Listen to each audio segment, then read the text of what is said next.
All righty. With that little bit of time, we'll go ahead and get started. I can hear Tim busy working away as he's waiting for the webinar. I appreciate that, Tim, that you're joining us. Yes. So, hello everyone, and welcome to day 2 of LMS Week. And of course, this is not to be confused with Shark Week. That is in July on Discovery Channel. My name is Adam Larson. I'm SchoolG's Director of Educational Strategy. Now, at SchoolG, we know that adopting your first learning management system or replacing an existing one is a big deal. That's why we're hosting 5 straight days, yes, 5 straight days of insightful discussion with different subject matter experts, each session diving into key stages of that LMS journey. From vision setting and strategy building to evaluating, choosing, implementing, and transforming learning with LMSs, our jam-packed schedule has something for everyone. If you haven't signed up for any of the other sessions, I encourage you to revisit the landing page at schoolg.com/LMS-week. We're going to go and chat that out to everyone so you can see that. So you can see all that we've got planned. Now, to recap, Monday's webinar explored vision setting and what that means for positioning your EdTech strategy and district up for long-term success. Wednesday, we look into key considerations and questions you should ask before selecting an LMS. Thursday is all about LMS implementations. And Friday, we finish up with 4 practitioners sharing their tips on leveraging the LMS enhanced learning. But today, I'm joined by Tim Holt, Director of Innovation Pilots at El Paso ISD. He and I will be discussing what you need to know about a modern LMS, why it's important that a school or district has one, and how it can positively enhance the educational experience for all stakeholders. Again, you can learn more about all of this at schoolg.com/LMS-week. Which we'll be chatting out. I also wanted to note that after this webinar, we'll be sending out a short feedback survey so that you can tell us what you thought about the content. Look for that in your email. And finally, follow along with LMS Week on Twitter with the hashtag LMS Week. Use the hashtag and tweet to @schoology to let us know that you're out there. And with that said, today's webinar is going to be focused on this topic. Wait, an LMS can do that? Exploring the modern LMS. Thankfully, though, in this particular webinar, I am not solo on this. I'm actually joined by Tim Holt. And Tim, I want you to take a little bit of time just to introduce yourself. Well, Adam, I'm actually looking forward to next year's Sharks Using LMSs Week, which is kind of exciting, but that's next year. So I want to thank everybody for having me, especially SchoolG for having me on. My name is Tim Holt. Like Adam said, I'm the Director of Innovation Pilots for the El Paso Independent School District. And so my job is to kind of, when there's some kind of district-wide pilot or some district-wide technology program that we're rolling out, I'm going to be the person in charge of that. And so that's my job. I'm a 32-year educator. I was born and raised in El Paso, Texas. I've worked all my professional life in the El Paso Independent School District, and so they've been stuck with me for all those years. So thanks again for having me. Wow. Okay. So earlier we were talking about you starting off your teaching in El Paso, but you were actually a student in El Paso as well. Yeah. So I've got 32 years working in the El Paso Independent School District. But I actually went to the El Paso Independent School District. I grew up in it. So I went 12 years. So if you add all that up, I've got 44 years in the El Paso Independent School District. So wow. Yes, and that also makes me probably the oldest person in the whole webinar right now. So that makes me feel. Yeah, Tim was actually wanting to do a poll question where we could ask everyone's age, but I didn't think that was maybe good for our conversation today. Well, just stare at that gray hair on my chinny chin right there. That tells you. So just to introduce myself a little bit, my name's Adam Larson. I don't have as much experience as our friend Tim here, but I was a teacher for about 5 years, both at the intermediate and elementary level. From there, I moved up to a campus instructional technology specialist, actually here in the Houston, Texas area. I did that for about 5 years before moving on to a district level position where I helped oversee a large one-to-one implementation with about 60,000 students across 48 different high schools. And that was a great learning experience. And through it all, I learned about the importance of what an LMS is and how important it is to get the right tool in place and to get adoption starting as quickly as possible. So with that said, hopefully between the two of us, we'll be able to go through a little bit about what a modern LMS really is.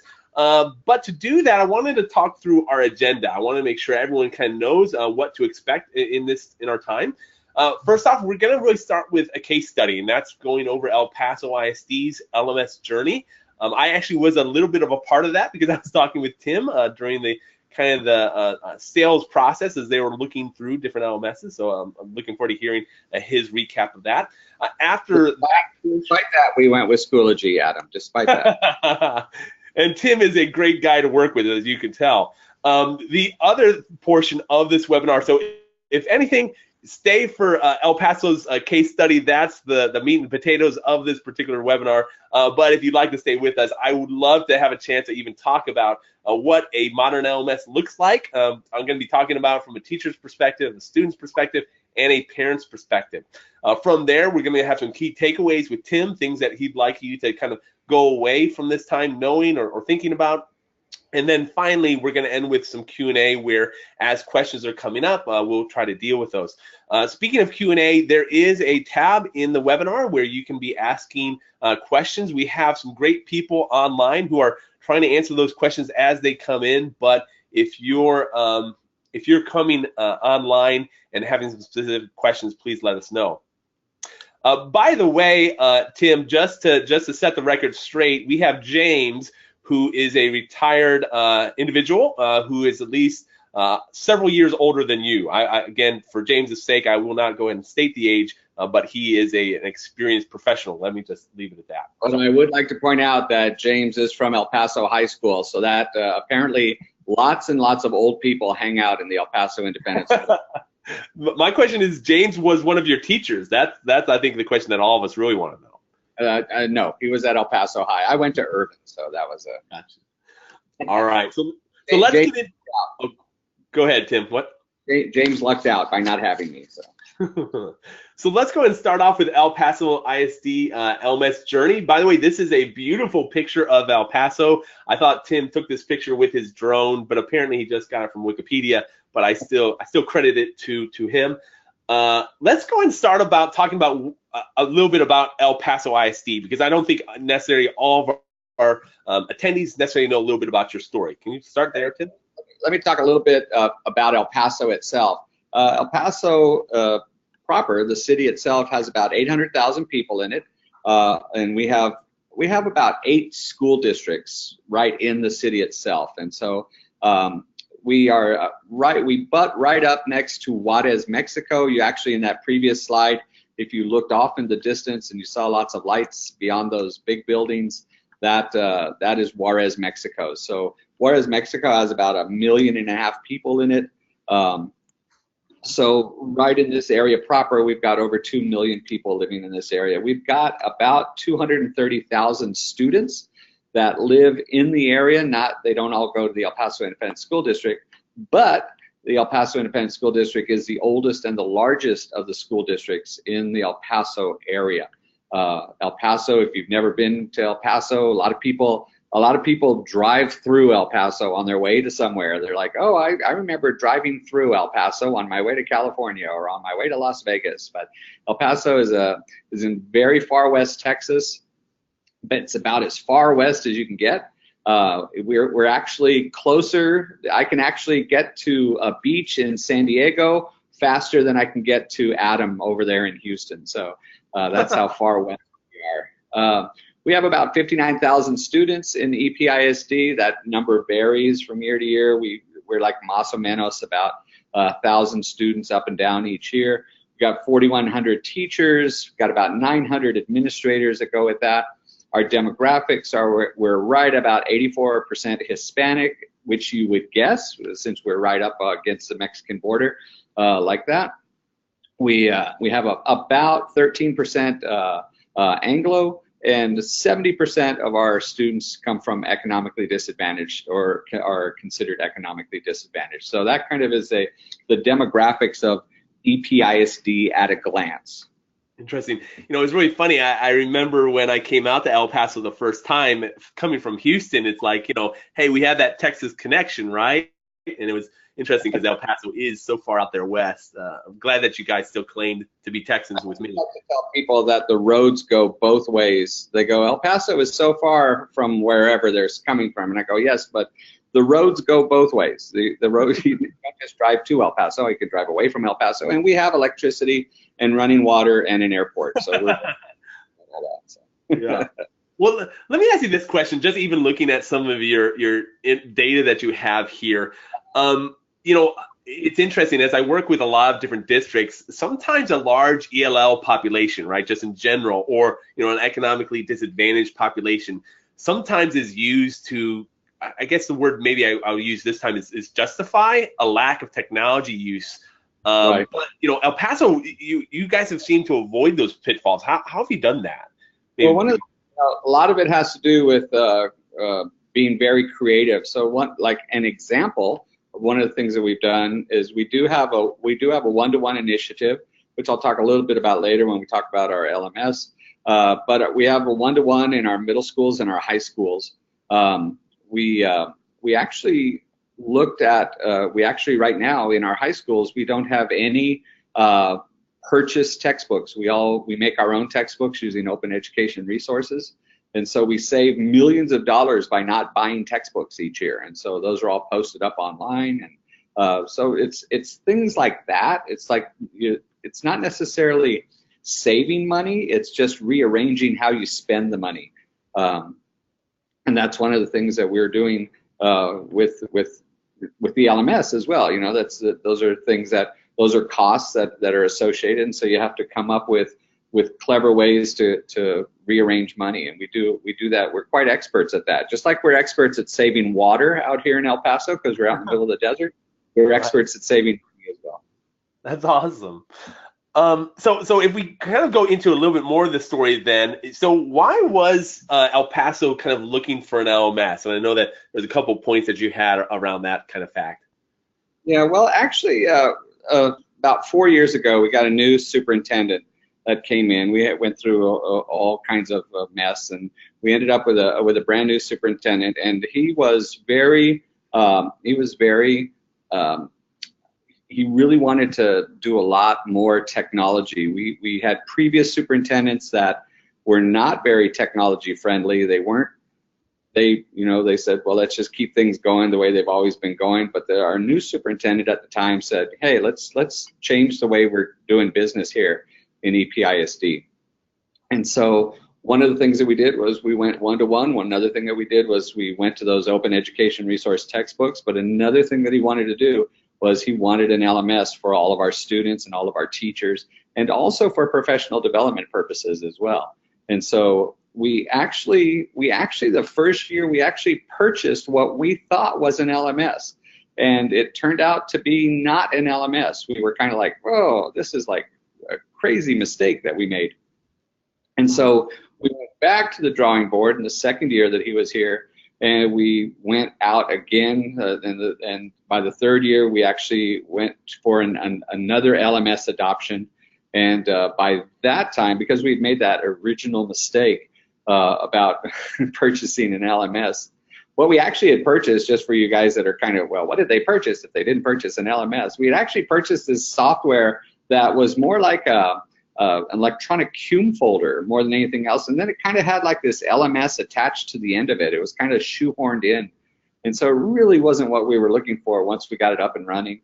And so then we went back to the drawing board. We dropped that contract, and we went back to the drawing board, and we said, hey, okay, so we got all of our departments together that would have skin in the game if there was an LMS adoption, and we sat them down and we had them write out criteria. The original one that we did, we kind of had the technology department write out the criteria, and so it was real technology, specific. But this time we brought in every single department that would have skin in the game. Like I said, we brought in our special ed department, our academics department, our bilingual ed, the technology department, everybody that would be our professional development department, everybody that would be using the LMS, they were invited to start writing these criteria. And so we actually came up with this 80 criteria list that we had in our RFP. Part of that, there was a big part of it was it had to be user-friendly. The previous one was not user-friendly, and I think that made a strong impression on people. We had kind of like the 3-click rule. I don't know if you ever heard of the 3-click rule, Adam, but you know, if you can't find something in 3 clicks, people lose interest in it. And so we had that. That actually was one of our criteria, was a 3-click rule. We wanted our software, whatever software we purchased, we wanted it to have a small district technology footprint. And by that, we meant that we didn't want to have to hire another person in technology to run the software. We didn't want, you know, we were running thin as it was in our technology department, and so we didn't want to make it like another person over there would have to get something else to do. So what we wanted to do was push that technology off onto the company itself, whatever company that was that we'd have. We wanted it, again, to be simple to use for both teachers and students. That was a big deal, because the simpler it is, the easier the training is on it. And you know, it's kind of like we know, I think everybody understands that software, the more you use it, the more you get into it, the more things you find that it does. But we wanted that initial thing to be very easy for students and teachers to use, and then as they use it, they start discovering the deeper things that it can do. We wanted it to be easily convertible. For what I said here was for professional development purposes, and what I meant for that was not for training on how to use it, but actually for putting our professional development on it. We wanted to be able to put our district-wide professional development into whatever LMS we were using. So all those things like bloodborne pathogen training and sexual harassment training and all those things that we have to do, we wanted to put that into the LMS, whatever the LMS was going to be. But also our new professional development. We just decided that from now on, every kind of professional development that we have is going to have some kind of online component, all the way from it being the entire course is online to maybe there's just the files for the course, the presentation is online, but every single professional development that we're doing now in EPISD has some kind of online component to it in the LMS. And of course, it had to work with what we already had in place. We're an Office 365 district. We use Who Knew It for a lot of our professional development. We wanted them to talk together. Of course, we wanted to also work with our student information system that we have, and we use something called Teams from a company called ProLogic, which apparently there's like us. We're the big Teams district. And so I remember that when all these companies came in, we'd say we use Teams, and they'd all kind of look at each other and say, yes, we think we've heard of that. So. To make you feel better. Well, it's interesting. One of the things I think that stood out to me, like what you're talking about specifically about El Paso's desire to get an LMS, is you mentioned the phrase tech-friendly superintendent. Yes. And I think a lot of our attendees can kind of relate to that, where they've been part of districts where all of a sudden now there's this friendliness towards technology that it's like seems to move things forward. Kind of retroactively now thinking about it, like what could have been some things where, if you find yourself in a district that maybe doesn't have a tech-friendly superintendent, like what's maybe a piece of advice for that kind of individual that could say, what can they do to help kind of move the conversation forward? Well, I think with learning management systems, I think almost every person and those superintendents, if they've been in any kind of administrative training, if they've gotten their degree in any time in the last 10 to 15 years, if they got their certification, there's an online component to what they're doing. And so I think that's a good conversation starting place, is just to say, hey, look, we're preparing our students to go into college. We're preparing our students to go into university setting. And universities and colleges have an online component. And so if we're not teaching our students to be in that environment, we're not doing our jobs. Here in El Paso, we have a very large community college in El Paso, and there's like 45,000 students in the El Paso Community College. And 30% of their courses are completely online. And so if we graduate students that have never experienced any kind of online training or online learning, then we're not doing our job. And so I think that's a good conversation starter with an administrator that might be a little reluctant to hop on that bandwagon. Right. Start with a kind of relatability factor. That's perfect. You know, if you're in like if you're in like a rural district, you know, how do you teach students that are separated by miles and miles and miles? You know, you have to use some kind of online something to get them together. So that's what an LMS does. So let's talk about this criteria real quick too. So in 80 plus criteria that was created, you know, one of the things I think really stood out to me in terms of even how you're talking about you bringing in together other teams to talk about that, you know, potential criteria that you'd want to create, you know, the previous experience of having a solution that was not what you thought it was. Like, how did those pieces come together? And the reason why I ask that is I see a lot of districts, and what they do is that they've taken a criteria from someone else and are trying to almost make it their own. Like, can you talk a little bit more about that criteria creating process? Yeah, I think one of the mistakes that we made with that original quote LMS unquote was that we kind of left it up to the technology department to go out and look for one. And the technology department knows technology. They don't know education. I mean, you know, they know education to a point, but they don't know things like standards. They don't know things about how to build a course. They don't know things about the needs of special needs students. They don't know about bilingual ed. And so when we came back, we said to ourselves, you know what? We're gonna give technology a seat at the table, but they're not going to be the only people at that table. We wanted everybody to have a say for it. And actually, so what was really neat about that whole 80 criteria, you know, there were things that, for instance, SPED, the special ed department, had wanted that I never even had considered, and same thing with bilingual ed. And so, you know, I look at it from my perspective, they look at it from their different perspective. And so I think the more people you have at the table saying, here's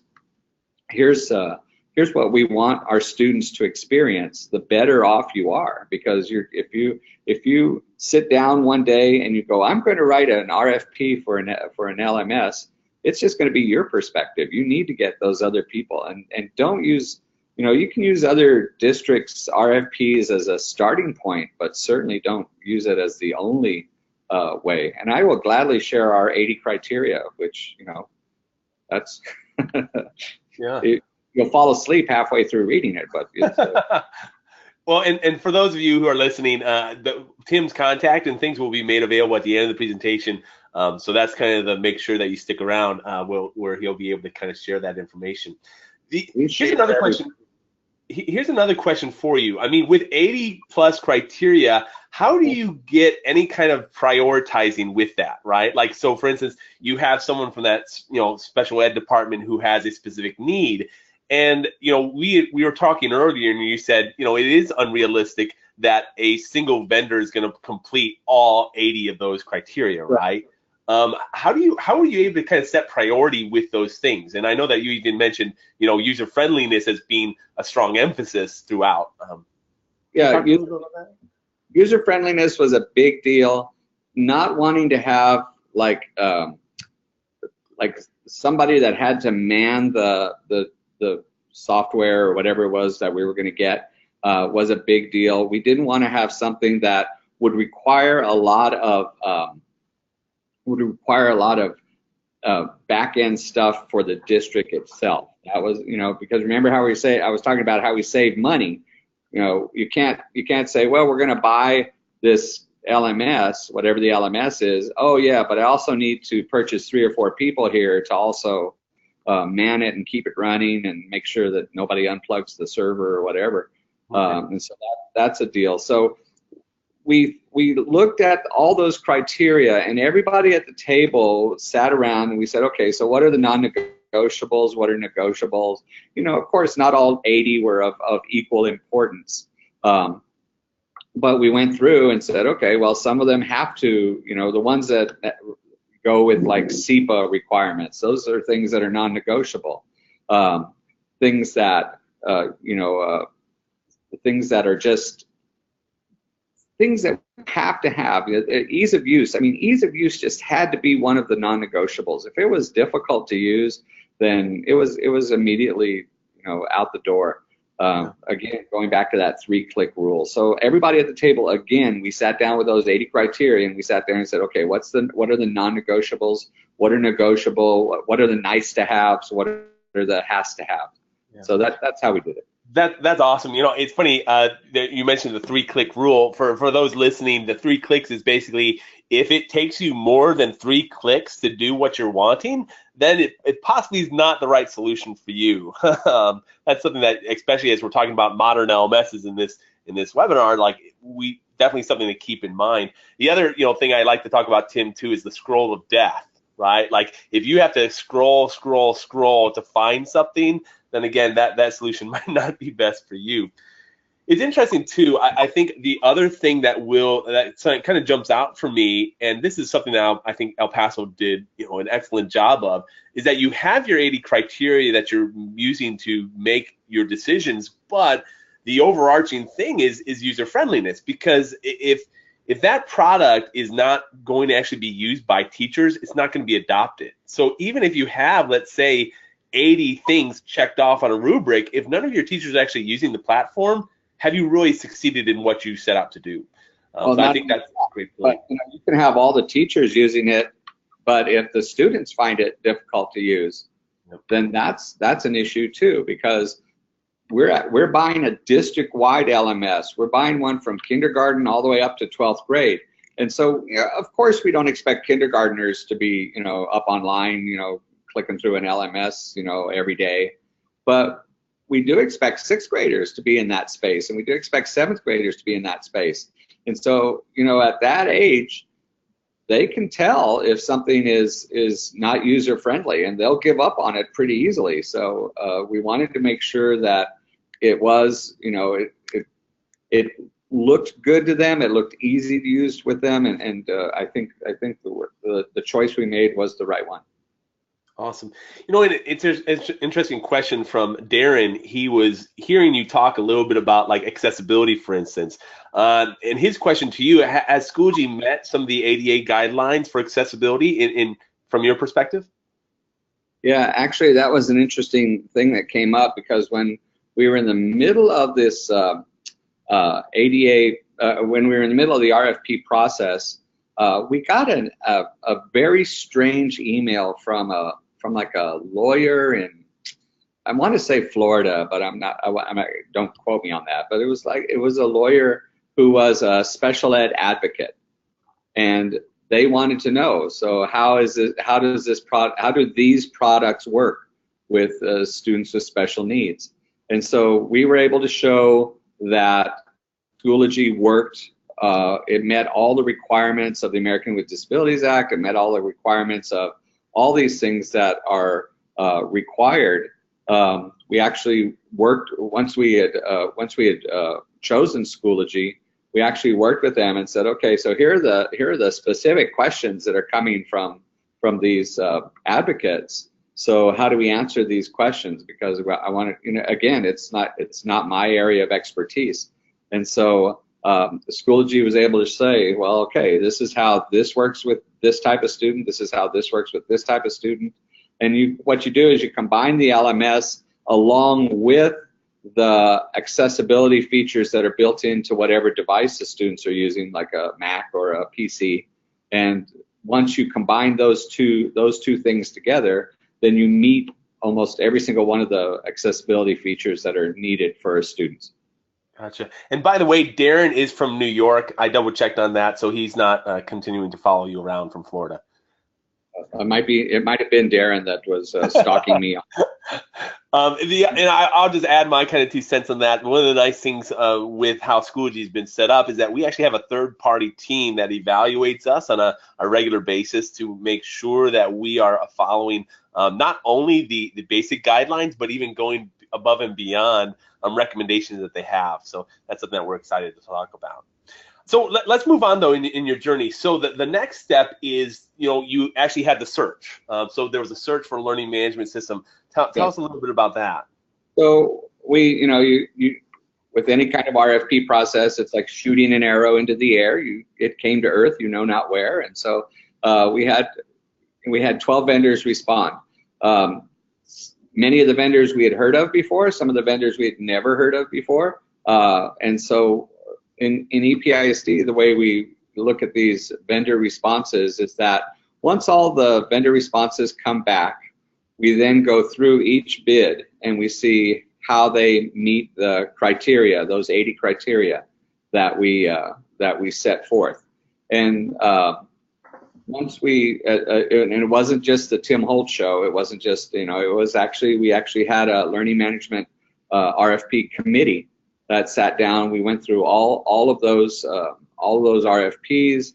We read every single one of them. Some of them were like, like reading Gone with the Wind. Some of them were reading like War and Peace, and some of them were like reading comic books. And so we were like, oh, that was a long week going through all those. But at the end of that week, we came up with the 4 that we believed were the top scoring, and we then invited them back to the school district to actually present their product to that committee.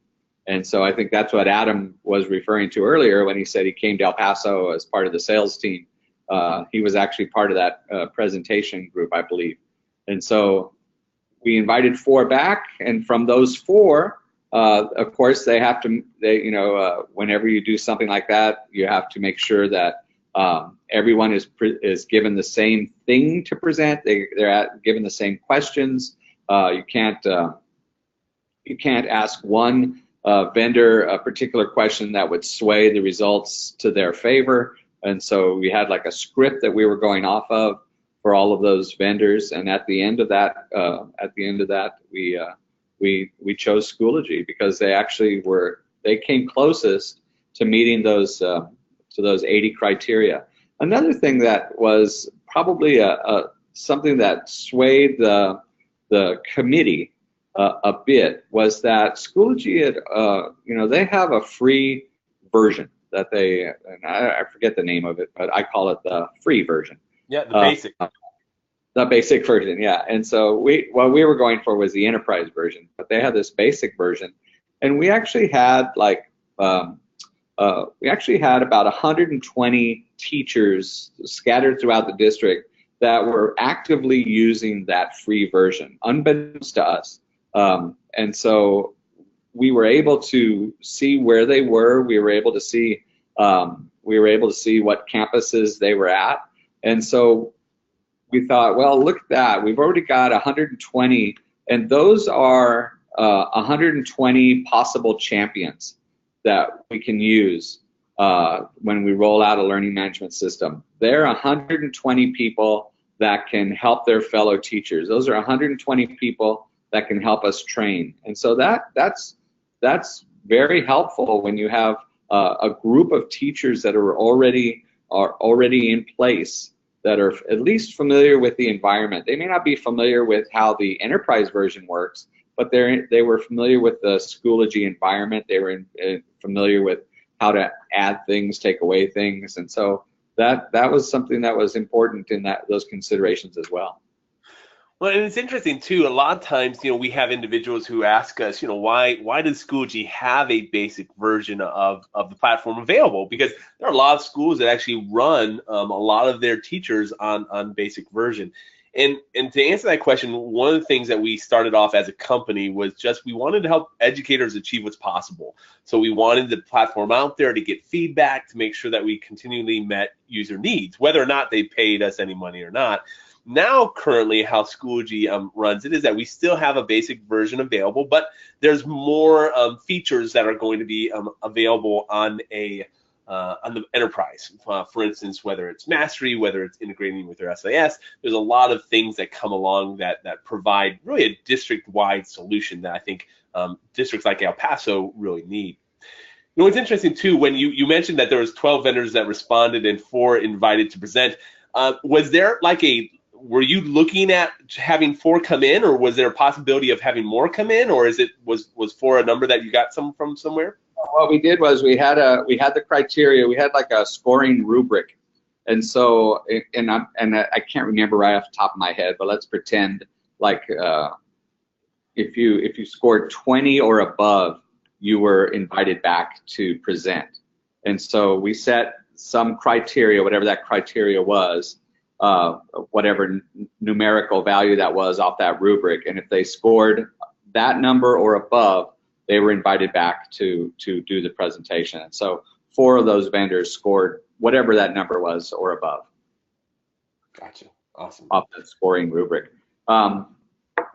Yeah, so I did want to mention, however, I want everyone to be very clear that there's a difference between registered teachers that are using the basic version and actual active users of that basic version. We had like 1,300 teachers that had a Schoology account, but we had only 120 that we considered were actually active users. And by active, we actually went to Schoology and said, so of these 1,300 or so that have accounts, how many have been online in the last 90 days to actually get in? And that was 120. So don't be, sometimes people go to conferences and things or some kind of training and they make an account and it makes it look like they have an account, but they may not. And so focus in, if you're looking at your users, focus on active users, whatever your criteria is for that. And and as again, as our audience is hopefully listening to this conversation and thinking about how Schoology might meet their needs, that's sometimes even a good preliminary conversation to have with us. We have the ability to run those numbers and figure out what kind of usage are we seeing already with the basic version, because that definitely helps later on with adoption, which we'll get to in a moment.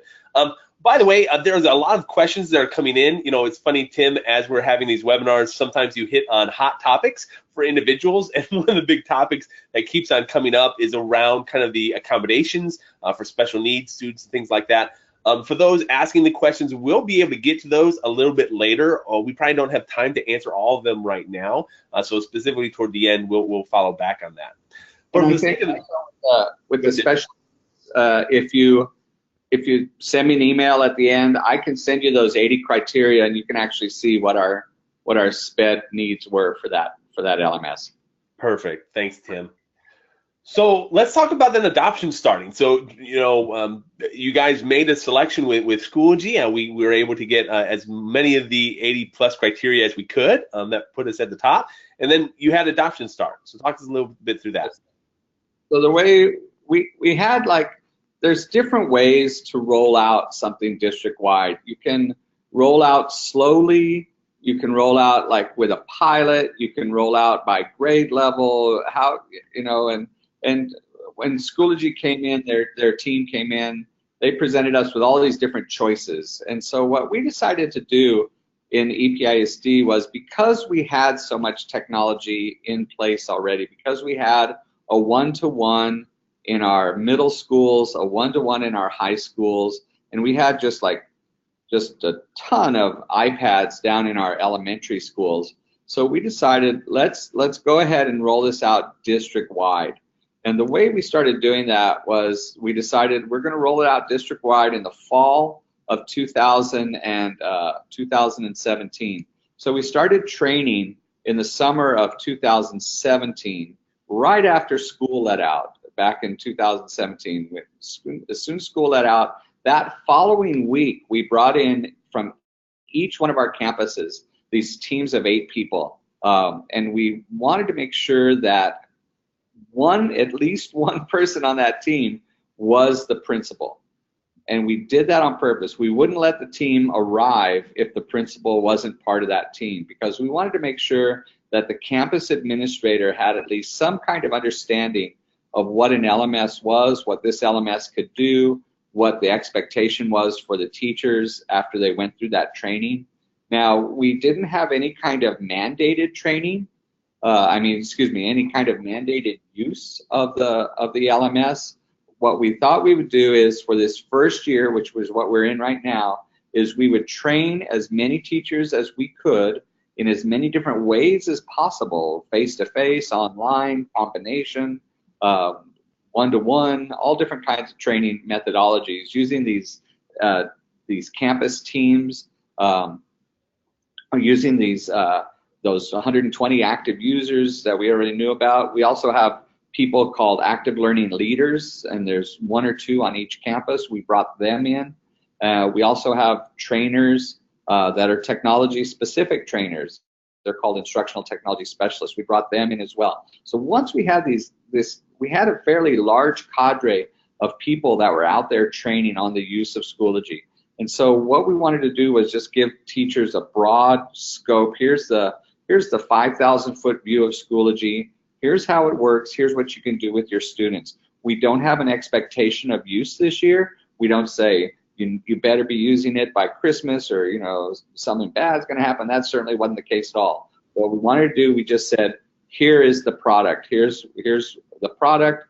Here's what you can do with the product. Here's how the product's going to make your life easier.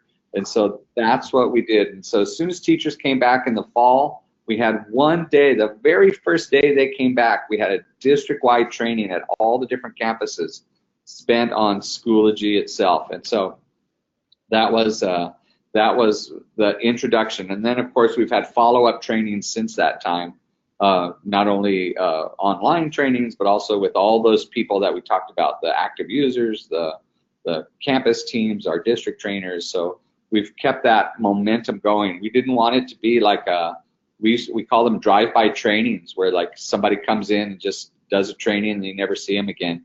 We didn't want it to be like that. We wanted it to be sustained. We wanted it to be used over a period of time, and that's what we're doing with Schoology. Well, it's really interesting. I think you were even talking about it during the starting off of implementation, but something that Schoology often asks clients is what does success look like for you? And if you were to kind of take what you said and say this is what success looked like for El Paso, what would that be when it comes to the adoption process? Well, actually, because we had never used a learning management system before, one person using it would be 100% more than using it in the previous week. And so that would be success for us. But if you go to the next slide, I think you actually can see what our success so far has been. We actually had no criteria of success, but this is what our actual statistics are right this minute. This was taken, I think, on Friday. We did a snapshot of our use, and so you can actually see our usage so far, and it's pretty substantial. Now remember, we've got about 59,000 students, but half of those are in elementary, and so they're probably not using it as robust at all. This is all in our secondary campuses, our middle schools and our high schools. And so you can see that we've got some fairly substantial usage. In the graph there, you can probably, if you look at that graph, the green line there is the student usage, the blue line is the teacher usage, and then the orange line at the bottom is the parents. We don't have anything on the parents yet because we haven't turned on the parent usage yet. But you can probably see just by looking at that when our Thanksgiving break was, and then you can scroll over a little bit and you can see where our Christmas break was. But you can see by the numbers there that we've had a pretty substantial use by our students.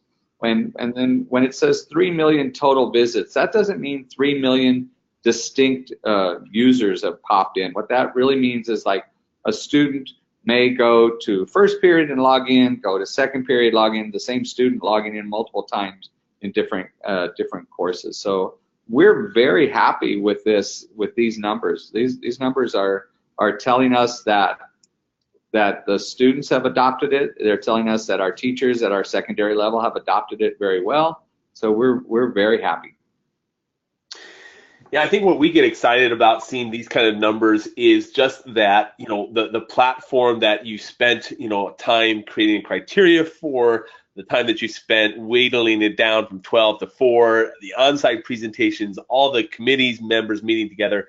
Like, we get excited to be able to see that, you know, you've now come with a solution that's helping you move forward. Especially, I know, with El Paso, from having a previous experience with a solution that wasn't what you thought it would be. Right, and there's nothing more irritating than purchasing something, spending a lot of money on something, and it's not used. And then you have like the naysayers saying, oh, the people at central office, they don't know what they're doing, they don't know what they're talking, they're just wasting money. And then you can turn around and say, well, look, this is definitely a good purchase. This is something that's being used. This is something that's being used every single day, even on holidays. You can see it, and weekends. You can see that it's being used. So we're very happy with it. A couple of things. One, I just want to do a shout out to Bob Schutz. So thankful that you joined us. He shared a great tool. Bob's always helpful in that way. So thank you for that.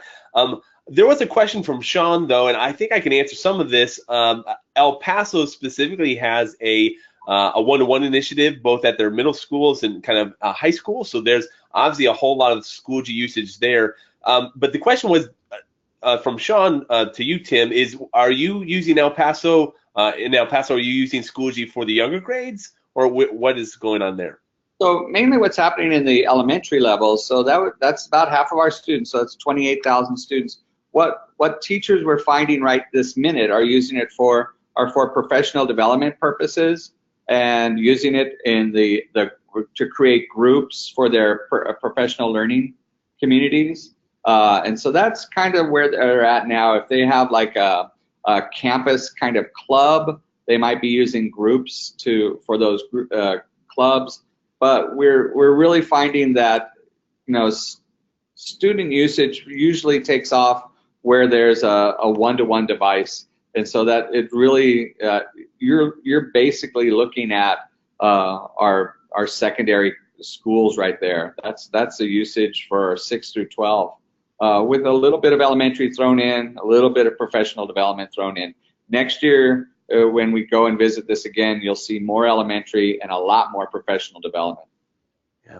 One of the nice things is, specifically even when you as a district are planning a rollout of a learning management system, is trying to understand that there's going to be some users that are going to be your high usage, right? Campuses that have one-to-one, maybe some kind of laptop card initiative, something like that. And then also the higher grade levels, the teachers seem to be able to kind of leverage certain aspects of the platform to meet some specific needs. But even at the elementary level, we've seen some great collaboration happening between teachers, PD opportunities where teachers are developing professionally, and then also just content sharing, where that content collaboration is really excelling too.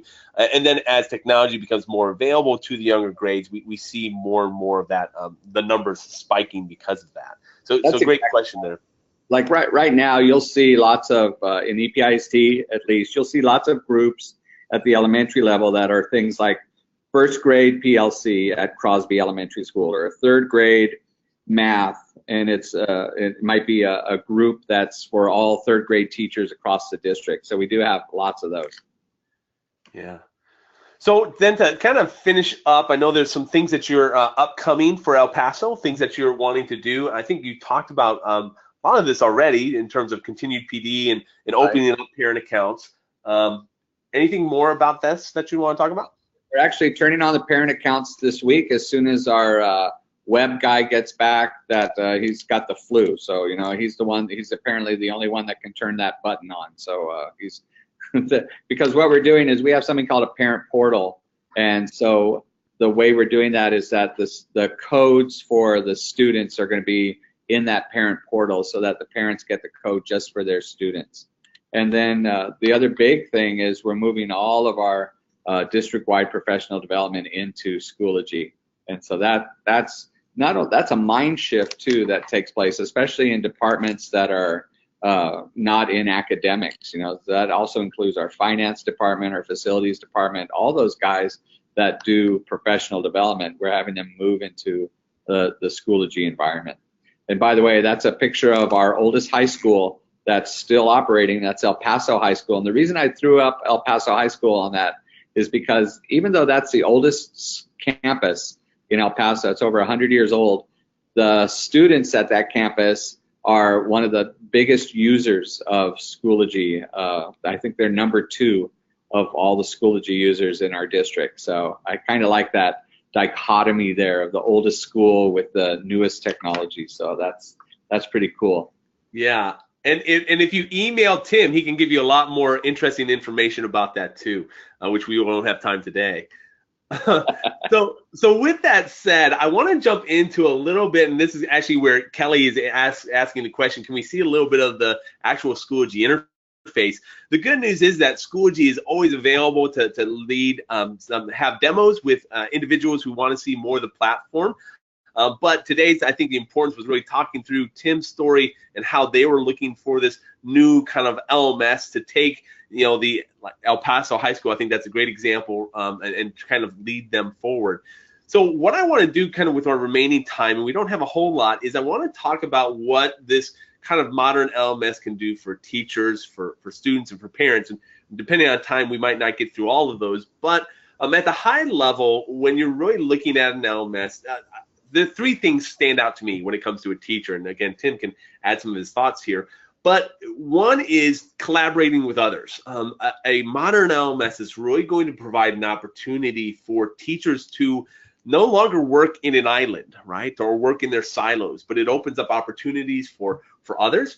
The second thing is that it really helps with the communication with students, not just that everyday conversation that happens back and forth, but feedback on maybe a learning plan. I know a lot of districts are moving forward with personalization, and part of that core is a communication strategy between a student and a teacher about the learning that's happening.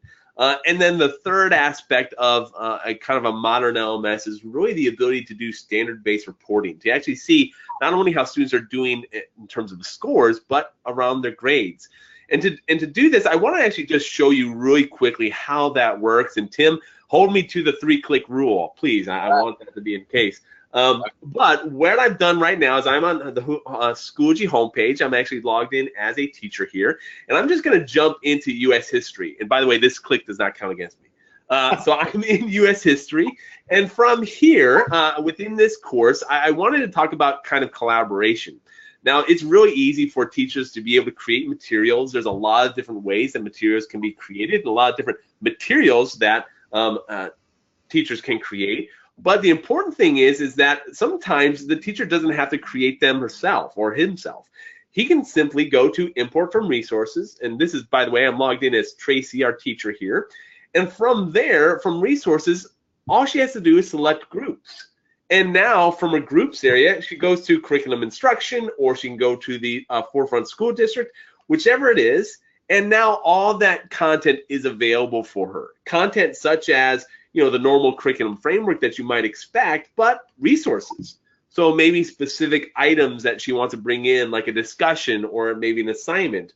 Or she can even go to lesson plans and be able to actually select an entire lesson and import that into her course. So when it comes to Schoology, it really highlights the fact that collaboration is key. With any modern LMS, you want to make sure that teachers are working in conjunction with others to really move forward. Now, the other example that I mentioned, or the other situation, was communication. And for that, I wanted to open up a learning plan. And to do that, I'm going to actually log in as another teacher, just so you can see what this looks like from that perspective. When I go into this learning plan, I wanted to show you how easy it is for a teacher to actually talk about the learning that's happening in class with a student. So for instance, if I click on in progress, the teacher can actually see students as they're working through various learning plans, basically what their objectives are, how they want to accomplish those objectives in ways that the teacher can maybe help them. The nice thing with this particular tool that I'm showing you is that this is a Schoology assignment, but it integrates with Google. So that Google experience that your teachers might already know and love, all of that experience can be brought right into the Schoology window. And even the ability for that Schoology assignment, when grading is having to be done, the rubric that's used in Schoology can be applied to this particular assignment. So as the teacher is providing feedback and reflecting on the student's work, All that gets fed into the schoology gradebook and also into our schoology mastery area, which is something I'm going to get into in a moment. So again, the first thing, we want to make sure student-teacher collaboration is happening. Second, communication that exists between the student and the teacher. And then the last thing I want to point out is that within a particular course, you have also the ability, let me go back to my other teacher here real quick. Within a course, the other thing that a modern LMS really needs to provide is more data around standard-based reporting. So right now within Schoology, when I just click on Mastery from a course, it pulls up a Mastery dashboard. And what our Mastery dashboard is basically all the students that are found in a particular course, whether it's period 1, 2, 3, or 4, you can be able to filter as needed. You can see all the various standards that are being assessed in this particular course. And you can also see how students are performing on those actual standards. And by the way, the grading scale that's associated with this course is the Advanced Proficient Developing, but it can be any language that you want. So maybe it's 4, 3, 2, 1, or maybe it's Excellent, or whatever it is that your district subscribes to. And even the ability to jump into a particular student and see how students are progressing on content progressively. All that's available right here within a couple clicks for the teacher to be able to consume. And these are actually really good for parent conferences as well, to be able to show the student, show the parents where the students are at. Yeah.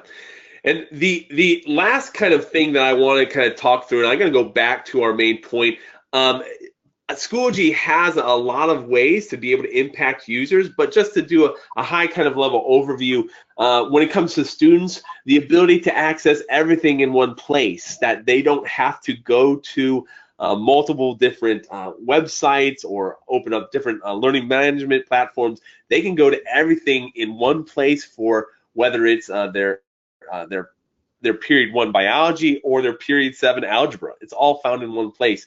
Second is they really need to have enhanced learning experiences. This is something in Schoology that we really get excited about, which is some of our enhanced technology questions that are not just your multiple choice true false, but labeling images where they're having to drag and drop things in place, or maybe even a highlight image where they're annotating directly on a question to be able to be viewed by the teacher later on.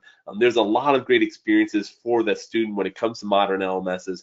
And the last point here is specifically the life in and out of school. That Schoology is not just a tool that's going to be used during that bell-to-bell kind of life schedule of a student.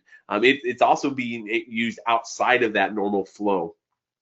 And then obviously for a parent, a modern LMS is going to provide more than a grading portal. It's not just a place for you to see grades, but to be able to actually experience the learning that your students are going through or your children are going through as it's happening.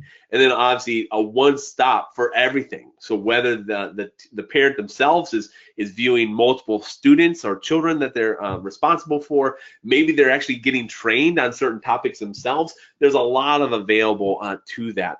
Now, with that said, unfortunately, because of our time, we had so many great questions. I wasn't able to go through all of this with you, but I will put that out there, is that Schoology is always willing to have a more richer and deeper conversations with anyone who wants to know more about the platform, and I really appreciate those who are wanting to see more.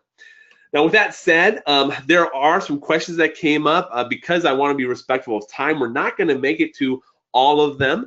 But I wanted to end with this, and this is specifically Tim's contact information in mine. So if you'd like to contact Tim, he has a Twitter account that you can go ahead and follow, an email that you can send him actual email messages to ask for that, for instance, that criteria if you're wanting to kind of get a hold of that. Or also the blog. You can also contact them there. For me, my Twitter account is AdamLarson475, and my email is alarson@schoolg.com. We're more than happy to kind of field any questions that you might have. I really appreciate everyone's time today, though. This has been a great opportunity for us to talk to Tim. Tim, thank you for joining us. Huge pleasure for me. I talked so much that you didn't have time. No, I was enjoying every moment of it. But thank you all for joining us for LMS Week. Recordings of all the webinars will be sent out at the end of the week. So if you're interested in learning more about Schoology's LMS, visit schoology.com/demo to request to speak to a member of our team. That person will be available to give you a personalized demo to showcase anything that your heart could want. We'll be able to do that. Hopefully you'll join us for the rest of this week's sessions. And if anything, continue the conversation on Twitter with hashtag LMS Week. We hope to see all of you there. Again, for Tim and me, Adam Larson, we thank you so much for your time. Enjoy the rest of your day. Thank you all.